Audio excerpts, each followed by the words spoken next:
लोकसभा चुनावों में जहां तक बयानबाजी की बात है, भारतीय जनता पार्टी के नेताओं ने तमाम हदों को पार कर दिया है। चुनाव आयोग खामोश बैठा हुआ है, गोदी मीडिया इसकी बिल्कुल चर्चा नहीं कर रहा है। न कोई ताकत, न कोई अदावत, और चाहे पूरा सिस्टम ही क्यों ना चाहे, तेरे बोल पर अंकुश नहीं डाल सकते। बोल इलावा आजाद है तेरे। सबसे पहली जो मिसाल मैं आपको देने वाला हूं दोस्तों, उसे सुनने देखने के बाद आप इतना हंसने वाले हैं मैं बता नहीं सकता हूं। दोस्तों खबर क्या है मैं आपको बताता हूं। इस खबर के दो पहलू हैं। सबसे पहले आपके स्क्रीन पर ये हैं भाजपा के नेता सांसद निरहुआ ने बयान ये दे डाला कि साहब बेरोजगारी बढ़ रही है इसलिए रोजगार संभव नहीं है, और प्रधानमंत्री नरेंद्र मोदी और योगी तो बच्चा भी नहीं पैदा कर रहे हैं, तो वो तो बेरोजगारी भी नहीं बढ़ा रहे हैं। कांग्रेस के नेता श्रीनिवास बीवी ने इस बयान को सबसे पहले पोस्ट किया सोशल मीडिया पर। मैं चाहूंगा आप उसके 20 सेकंड सुनिए। मैं नहीं जानता था कि भोजपुरी फिल्म्स में एक्टिंग करने के साथ साथ आप इतनी अच्छी कॉमेडी भी करते हैं निरहुआ जी। सुनिए श्रीनिवास बीवी ने क्या बयान जो है पेश किया था। मोदी जी ने तो रोक दिया। एक भी बच्चा है मोदी जी का? बताओ कोई एक भी बच्चा है योगी जी का? तो योगी जी मोदी जी तो बेरोजगारी रोक दिए कि भाई नहीं हम नहीं बढ़ाएंगे। तो बढ़ा कौन रहा है ये बेरोजगारी? जो बच्चे पे बच्चा पैदा किए जा रहा है और सरकार कह रही है रुक जाओ तो मान भी नहीं रहा है। क्योंकि साहब जैसे ये बयान सामने आया कि भाई मोदी और योगी ने बच्चे थोड़ी ना पैदा किए, उनकी वजह से बेरोजगारी थोड़ी ना बढ़ रही है। हुआ ये कि जैसे ये बयान सामने आता है, अक्सर झूठ फैलाते हुए जो व्यक्ति पकड़ा जाता है, यानी कि भाजपा प्रचार तंत्र का मुखिया अमित मालवीय कहता है कि यह फेक वीडियो है। कांग्रेस ने एआई के जरिए, आर्टिफिशियल इंटेलिजेंस के जरिए यह वीडियो जो है वो जेनरेट किया है। निरहुआ भी कहते हैं कि मैं एफआईआर दर्ज करूंगा, पुलिस केस करूंगा। सबसे पहले अमित मालवीय का बयान आपके स्क्रीन पर, वो कहते हैं the video is fake. The Congress, like in MP, is using deep fakes to mislead people, create unrest and sow divisions in the society. Dinesh Lal Yadav, BJP MP from Azamgarh, is filing FIR against Indian Youth Congress President, who is an habitual offender. Complaint also been filed with Election Commission. We have all the screenshots with the stamp and video recordings for a legal case. ये आदमी ये धमकी दे रहा है कि साहब हम case करने वाले हैं, हमारे पास सारे सबूत हैं, ये झूठा वीडियो है, डीप फेकर, न जाने क्या क्या कहा। उसके बाद क्या होता है दोस्तों, जैसे ही अमित मालवीय का ये बयान आता है, आप बयान सुन चुके हैं, तो निरहुआ का भी बयान आता है। निरहुआ क्या कहते हैं आपकी स्क्रीन पर, फेक वीडियो प्रमोट करने का ट्रेंड हो गया है कांग्रेस वालों का। कोई भी देखकर समझ जाएगा कि ऊंट कुछ और बोल रहे हैं। आर्टिफिशियल इंटेलिजेंस से साउंड क्लोन करके क्या साबित करना चाहते हैं श्रीनिवास? चुनाव आयोग कृपया संज्ञान ले। कितनी बड़ी बात कह दी यहां पर निरहुआ ने कि जो बयान अभी अभी मैंने आपको सुनाया वो बयान उन्होंने दिया ही नहीं। तो होता क्या है दोस्तों, उसके बाद ऑल्ट न्यूज इसकी जांच करता है और वो पहुंचता है पत्रकार संतोष कुशवाहा के पास, जिन्होंने वो इंटरव्यू लिया था। और फिर संतोष कुशवाहा का यूट्यूब का पूरा इंटरव्यू सामने आता है। अब मैं आपको सुनाने वाला हूं उसी यूट्यूब से दरअसल निरहुआ ने कहा क्या था, थोड़ा लंबा, करीब 1 मिनट का, करीब 50 सेकंड का। सुनिए उन्होंने क्या कहा था। जनसंख्या बढ़ा रहे हो, वो बेरोजगारी बढ़ रही है, तो उसको रोकने का प्रयास तो मोदी जी कर रहे हैं, सरकार कर रही है।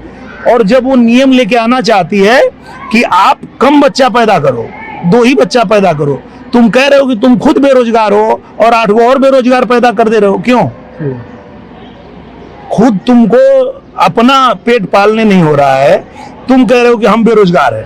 तो आप बेरोजगार हो तो एक बार भी सोच रहे हो कि 8 बेरोजगार और क्यों पैदा कर रहे हो? मोदी जी ने तो रोक दिया। एक भी बच्चा है मोदी जी का?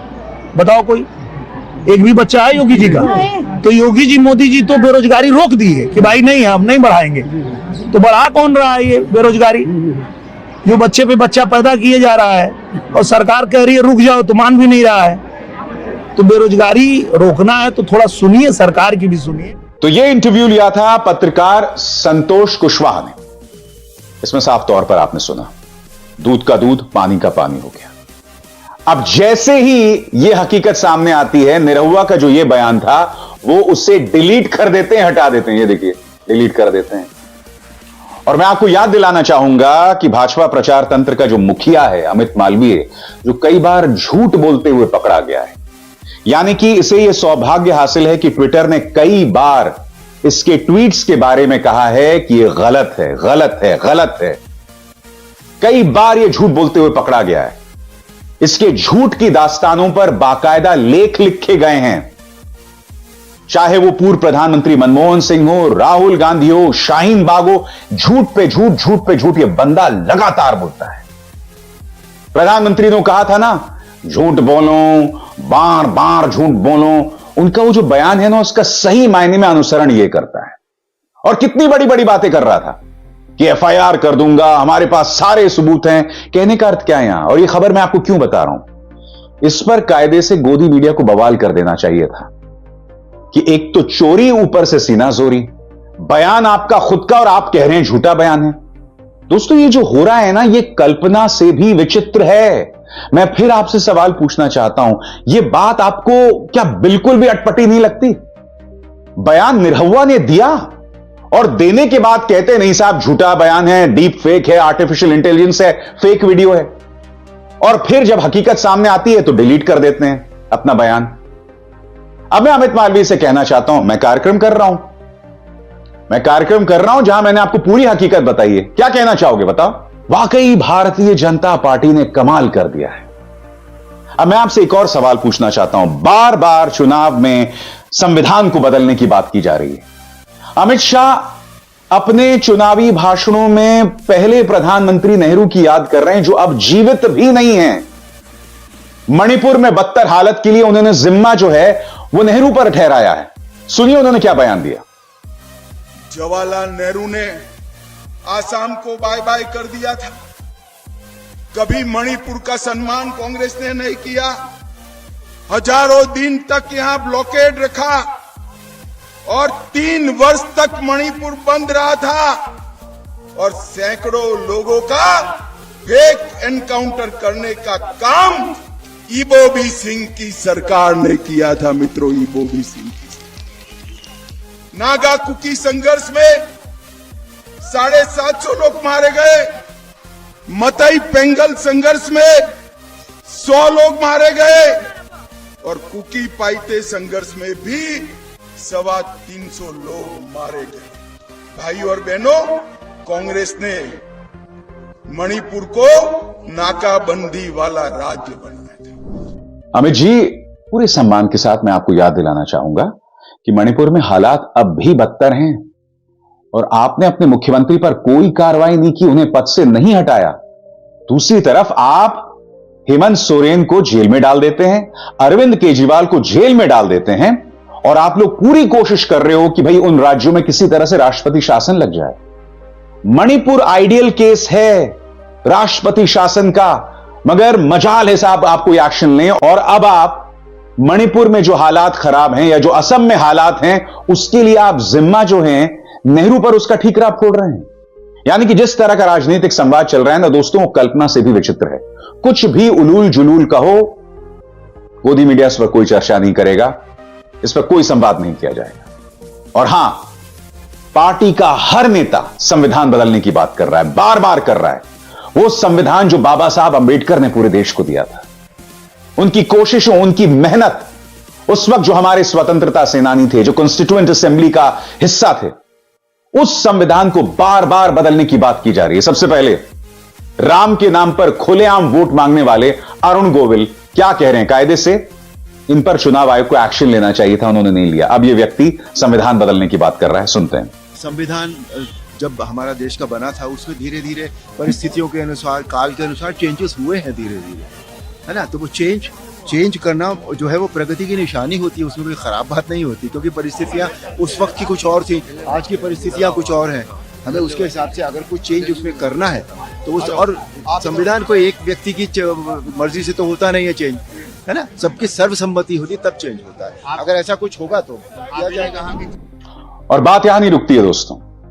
भाजपा के सांसद लल्लू सिंह ये भी संविधान बदलने की बात कर रहे हैं और यह एक बहुत बड़ा राजनीतिक मुद्दा बन गया है। सुनिए इस मुद्दे पर क्या कह रहे हैं लल्लू सिंह। इसके लिए कई कई नियम बदलने होंगे, संविधान में संशोधन करना होगा और बहुत सारे काम करने। सरकार तो 272 पर भी बन जाती है, लेकिन 272 की सरकार संविधान में संशोधन नहीं कर सकती। उसके लिए 2/3 बहुमत से अधिक सीट या नया संविधान बनाना, तो इसलिए जाहिर सी बात है दोस्तों, इस मुद्दे पर राजनीतिक प्रतिक्रिया हुई है। लालू प्रसाद यादव ने तल्ख तेवर अपनाए हैं। वो क्या कह रहे हैं आपकी स्क्रीन पर। देश के चारों कोनों से भाजपा के नेताओं की लगातार यह आवाज आ रही है कि इस चुनाव के बाद वो संविधान बदल देंगे। भाजपा संविधान बदलने की बात इसलिए करती है ताकि वो वोट की जगह नोट तथा लोकतंत्र की जगह सामंती राजतंत्र स्थापित कर सके। चंद पूंजीपतियों के हाथ में देश की बागडोर हो। देश की सभी संपत्ति, खेती किसानी और संसाधन बड़े लोगों के हाथ में रहे। देश के न्यायप्रिय, अमन पसंद, वंचित, दलित, पिछड़े और गरीब वर्ग के लोग भाजपा को चुनावों में कड़ा सबक सिखाएंगे। मगर मुद्दा सिर्फ यह नहीं है दोस्तों। चुनाव आयोग जो है वो संविधान के हिसाब से चलता है। जाहिर सी बात है, चुनाव आयोग में जो अधिकारी बैठे हुए संविधान से बंधे हुए हैं। मगर भाजपा के नेता लगातार कह रहे हैं, अब 2 और महिला नेत्रियां जो हैं भाजपा की, जो चुनाव में अपनी किस्मत आजमा रही हैं, दोनों ने संविधान को बदलने की बात की है। एक एक करके सुनिए, ध्यान से सुनिए। हर किसी का लहजा वही सुनाई दे रहा है। सुनिए क्या कहा जा रहा है। मोदी 400 नहीं, 400 ज्यादा, 410। अगर पूरा 410 रहेगा अपना, तो आपा जो चाहेगा, जो संविधान में संशोधन आपा कर पाओगा। और यो अगर आपा सोचा ना नहीं, आपा नहीं हो जो, तो 25 साल बाद अपना छोरो छोरी अपने गाले देगा। दिखेगा कि मारा माँ बाप था, मारा वास्ते कई करने गया, माँ आटे कटे रेवा, माँ अड़ी देश में रेवा कि बाहर नहीं जावा। अंडेवास से आप सब ने मारो यही निवेदन। देश के हित में कई कठोर निर्णय लेने पड़ते हैं, उनके लिए हमें संवैधानिक बदलाव करने पड़ते हैं। अगर संविधान के अंदर हमें कोई बदलाव करना होता है, तो आप में से कई लोग जानते हैं कि उसके लिए दोनों जो हमारे सदन है, लोकसभा और राज्यसभा, दोनों की उसके अंदर अमल चाहिए होती है। लोकसभा में आज भारतीय जनता पार्टी और एनडीए का प्रचंड बहुमत है, उसमें कोई कमी नहीं है। लेकिन राज्यसभा में आज भी हमारी मेजोरिटी नहीं है। अगर इस बार तीसरी बार एनडीए की सरकार आती है, तो शर्तियां। अब आप बताइए, कोई एक व्यक्ति कहता तो बात समझ आती। कम से कम आधा दर्जन भाजपा के नेता यह बात कह रहे हैं कि संविधान बदलेंगे, बदलेंगे, बदलेंगे। कायदे से इस मुद्दे पर डिबेट होनी चाहिए कि जो संविधान बदलने की बात भाजपा कर रहे हैं या उसके नेता कर रहे हैं, इसका मकसद क्या है। मगर इसकी कोई चर्चा नहीं हो रही है। चुनाव आयोग इस पर कोई संज्ञान नहीं ले रहा है।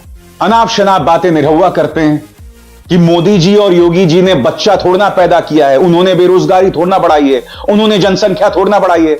सबसे बड़ी बात, निरहुआ ने अपने बयान में यह भी कहा था कि भाई सरकार जो है बच्चों को कम करने की जो है नीतियां ला रही हैं, अगर आप उसका पालन नहीं कर रहे हैं तो हम क्या करें। हम दो हमारे दो आज से नहीं है निरहुआ जी, वो कई सालों से हैं। और सबसे बड़ी बात, क्या आप अपने गिरेबान में झांकेंगे? क्या रवि किशन जवाब देंगे? क्या मनोज तिवारी जवाब देंगे? क्योंकि इन सभी सांसदों और नेताओं के 2 से ज्यादा बच्चे हैं। बताइए। और कई मामलों में तो ये बात सामने उभर कर आई है कि लड़कियां हो रही थीं, आपको लड़का चाहिए था, इसलिए आप बार बार बच्चा पैदा करते गए जब तक आपको एक लड़का नहीं हो गया। तो आपको तो बिल्कुल भी नहीं शोभा देता जनसंख्या पर बात करने को लेकर। हां, बेरोजगारी, उन सवालों के जवाब दीजिए। उन सवालों का जवाब आपके पास नहीं है। सबसे बड़ी बात, हमारे भारतीय समाज में, हमारे धर्मों में बच्चों का आना एक शुभ चीज होती है, बहुत शुभ चीज होती है। हम सब जश्न मनाते हैं। मगर निरहुआ का बयान जो है निहायत ही संवेदनहीन है। और ऊपर से यह कहना कि प्रधानमंत्री और योगी तो बच्चा थोड़ा पैदा कर रहे हैं, मानो बच्चा पैदा करना जो है वो बहुत बड़ा गुनाह है। शॉकिंग। बाज आए भाजपा इस तरह के अनर्गल बयानों से। अभिसार शर्मा।